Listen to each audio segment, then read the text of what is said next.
Dấu ấn lịch sử xin chào tất cả các bạn. Các bạn thân mến, ngày này 77 năm trước, ngày 9 tháng 5 năm 1945, mãi đi vào lịch sử nhân loại khi cuộc chiến chống chủ nghĩa phát xít kết thúc với chiến thắng hoàn toàn thuộc về Hồng quân Liên Xô và các nước đồng minh, tạo tiền đề quan trọng kết thúc chiến tranh thế giới lần thứ hai. Ý nghĩa của chiến thắng chống chủ nghĩa phát xít đã tác động như thế nào đến cách mạng Việt Nam? Mời các bạn cùng theo dõi. Giữa những năm 30 của thế kỷ 20, tình hình thế giới diễn biến hết sức phức tạp, hậu quả của cuộc khủng hoảng kinh tế thế giới 1929-1933 và nguy cơ một cuộc khủng hoảng kinh tế mới làm cho mâu thuẫn trong lòng xã hội tư bản và mâu thuẫn giữa các nước tư bản với Liên Xô ngày càng sâu sắc. Giải pháp tối ưu của các nước đế quốc Đức, Italia, Nhật Bản là từng bước thiết lập chế độ phát xít quân phiệt, đẩy nhanh tốc độ chạy đua vũ trang, xâm lược một số nước hòng chia lại thế giới và khu vực ảnh hưởng. Lợi ích cá nhân của các nước tư bản trên đặt nhân loại trước thảm họa của một cuộc chiến tranh quy mô lớn sắp xảy ra. Trước yêu cầu bức thiết của lịch sử, ngày 3 tháng 7 năm 1941, theo lời hiệu triệu của Stalin, nhân dân Xô Viết đã tiến hành cuộc chiến tranh vệ quốc vĩ đại kéo dài 5 năm 1941-1945 chống lại Đức Quốc xã. Cuộc chiến tranh vệ quốc vĩ đại của nhân dân Xô Viết được xem là cuộc chiến tranh tàn khốc nhất trong chiến tranh thế giới thứ hai, với bao gian khổ, hy sinh mất mát của những chiến sĩ Hồng quân dũng cảm ngoài chiến trường và những người lao động Nga quên mình ở hậu phương đã góp phần làm nên chiến thắng vĩ đại trong lịch sử nước Nga và nhân loại. Họ không chỉ cùng nhiều dân tộc đấu tranh chống chủ nghĩa phát xít, kẻ thù chung đe dọa sự sống còn của toàn thể nhân loại, mà còn hậu thuẫn tạo điều kiện khách quan để các nước dân tộc bị áp bức nói chung và nhân dân Đông Dương nói riêng vũ trang giải phóng dân tộc, giành quyền tự do, độc lập. Cùng với sức bật và sự trỗi dậy mạnh mẽ của nhân dân Xô Viết và thế giới trong sự nghiệp chống kẻ thù chung là chủ nghĩa phát xít, nhân dân Việt Nam dưới sự lãnh đạo đúng đắn sáng tạo của Đảng Cộng sản Đông Dương đã từng bước chuyển hướng đấu tranh đòi quyền dân chủ dân sinh sang trực tiếp đánh đổ chính quyền đế quốc Tay Sai. Ngày 22 tháng 9 năm 1940, quân đội Nhật vào Đông Dương đặt nhân dân Việt Nam vào cảnh một cổ hai tròng áp bức. Ngay lập tức, Hội nghị Trung ương 7 của Đảng được triệu tập và chỉ rõ một cao trào cách mạng nhất định sẽ nổi dậy, Đảng phải chuẩn bị để gánh lấy sứ mệnh thiêng liêng, lãnh đạo các dân tộc bị áp bức Đông Dương, vũ trang giành lấy quyền tự do độc lập. Nhiều cuộc khởi nghĩa liên tiếp nổ ra như Bắc Sơn, Nam Kỳ, Đô Lương, báo hiệu một thời kỳ mới của cách mạng Việt Nam, thời kỳ toàn dân nổi dậy cầm vũ khí, đánh đổ bọn cướp nước và bán nước, giành độc lập tự do. Trước sự kiện Pháp đầu hàng quân Đức và làn sóng cách mạng đang sôi sục, bằng nhãn quan chính trị thiên tài, lãnh tụ Nguyễn Ái Quốc nhận định đây là thời cơ thuận lợi cho cách mạng Việt Nam và người tìm mọi cách về nước ngay để tranh thủ thời cơ, chậm trễ lúc này là có tội với cách mạng. Tháng 2 năm 1941, Bác Hồ trở về nước cùng Đảng trực tiếp lãnh đạo cách mạng Việt Nam. Sau quá trình chuẩn bị, Hội nghị Trung ương 8 tháng 5 năm 1941 được triệu tập đã hoàn chỉnh nội dung chuyển hướng chỉ đạo chiến lược của cách mạng Việt Nam,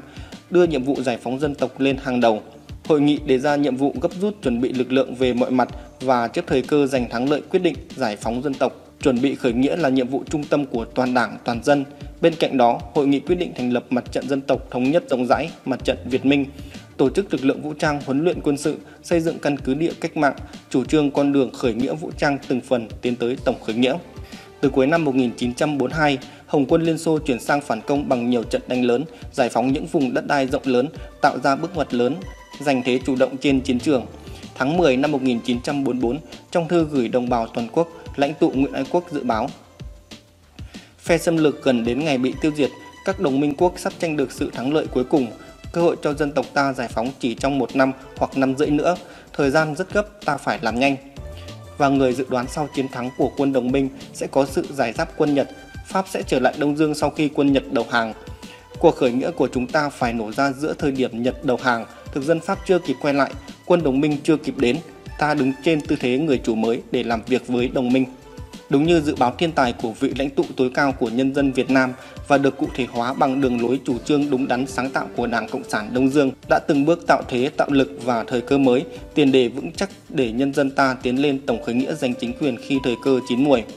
Từ tháng 1 năm 1944 đến tháng 1 năm 1945, Hồng quân Liên Xô tấn công quét sạch quân đội phát xít trên toàn lãnh thổ Liên Xô, giải phóng nhiều nước châu Âu và truy quét phát xít đến tận xào huyệt cuối cùng của chúng ở Berlin và ở Đông Dương. Ngày 9 tháng 3 năm 1954, Nhật đảo chính Pháp. Ngay trong đêm đó, Ban Thường vụ Trung ương Đảng họp dưới sự chỉ đạo của Tổng Bí thư Trường Chinh, chủ trương phát động cao trào kháng Nhật cứu nước trên toàn quốc. Các bạn thân mến, trước tình thế có lợi cho cách mạng Việt Nam, ngày 12 tháng 3 năm 1945, chỉ thị Nhật Pháp bắn nhau và hành động của chúng ta ra đời. Chỉ thị là lời hiệu triệu cùng khẩu hiệu phá kho thóc giải quyết nạn đói, như một luồng sinh khí thổi bùng ngọn lửa cách mạng, thôi thúc nhân dân Việt Nam vùng dậy kháng Nhật cứu nước. Tháng 4 năm 1945, Hội nghị quân sự Bắc Kỳ do Ban Thường vụ Trung ương triệu tập ở Hòa Hiệp, Bắc Giang đặt nhiệm vụ chính trị lên trên tất cả các nhiệm vụ cần kíp khác. Phong trào kháng chiến diễn ra mạnh mẽ trên toàn quốc, làm lung lay nền thống trị của quân phiệt Nhật và tay sai ở Đông Dương nói chung và ở Việt Nam nói riêng.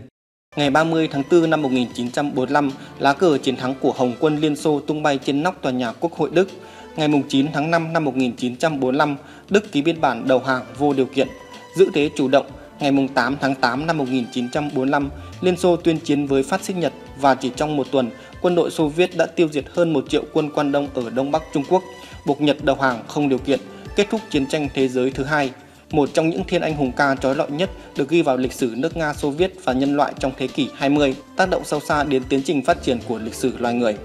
Thắng lợi huy hoàng này đã tạo điều kiện cho hàng loạt các nước châu Âu và châu Á vùng lên xóa bỏ ách thống trị thực dân phát xít, thiết lập chính quyền dân chủ nhân dân, hình thành hệ thống xã hội chủ nghĩa trên toàn thế giới, đúng như dự đoán của Đảng ta.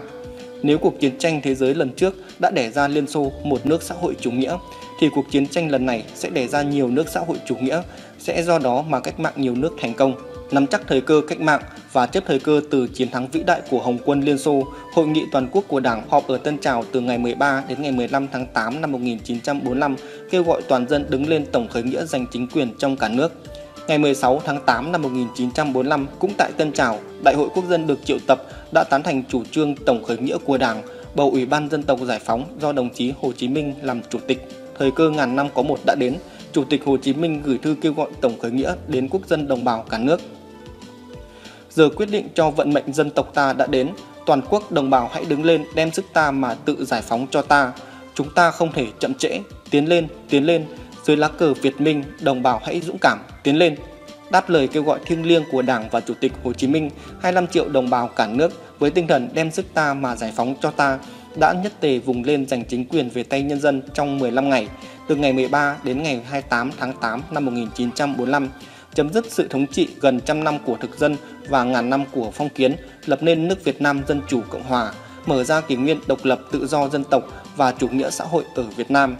Thắng lợi của dân tộc Việt Nam còn góp phần không nhỏ cùng nhân dân thế giới trong cuộc đấu tranh chống phát xít vì hòa bình, dân chủ và tiến bộ xã hội. Ngày 9 tháng 5 năm 1945 mãi mãi đi vào lịch sử nhân loại khi cuộc chiến chống chủ nghĩa phát xít kết thúc với chiến thắng vang dội của Hồng quân Liên Xô và các nước đồng minh, là chiến công chung, niềm tự hào chung của các dân tộc trên thế giới, trong đó có cả Việt Nam. Việc thành lập Liên minh chống phát xít Đức được coi là bước đột phá ngoại giao lớn nhất trong lịch sử thế giới, biểu trưng cho sức mạnh đoàn kết của các dân tộc không cùng ý thức hệ tư tưởng và hệ thống chính trị, nhưng đã hợp tác siết chặt tay nhau đứng lên đập tan hiểm họa diệt vong nhân loại của chủ nghĩa phát xít. Cuộc chiến tranh vệ quốc vĩ đại của nhân dân Xô Viết không chỉ cứu nhân loại thoát khỏi nạn diệt chủng của chủ nghĩa phát xít, hậu thuẫn cho phong trào giải phóng dân tộc ở các châu lục giành thắng lợi, trong đó có cách mạng tháng 8 ở Việt Nam, mà còn tạo ra những nhân tố thời đại để có thể loại trừ chiến tranh thế giới ra khỏi đời sống loài người. Với ý nghĩa hào hùng mang tính thời đại đó, ngày này hàng năm trở thành ngày chiến thắng của tất cả các dân tộc yêu chuộng hòa bình, tự do và công lý,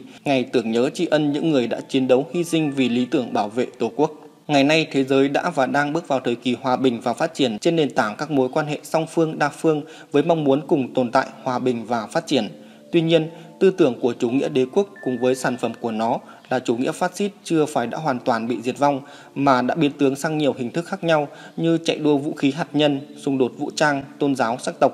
Vì thế, những bài học về cuộc chiến tranh chống phát xít hơn 75 năm trước vẫn có ý nghĩa thiết thực với nhân dân thế giới trong sự nghiệp đấu tranh vì mục tiêu hòa bình, độc lập, dân chủ và tiến bộ xã hội.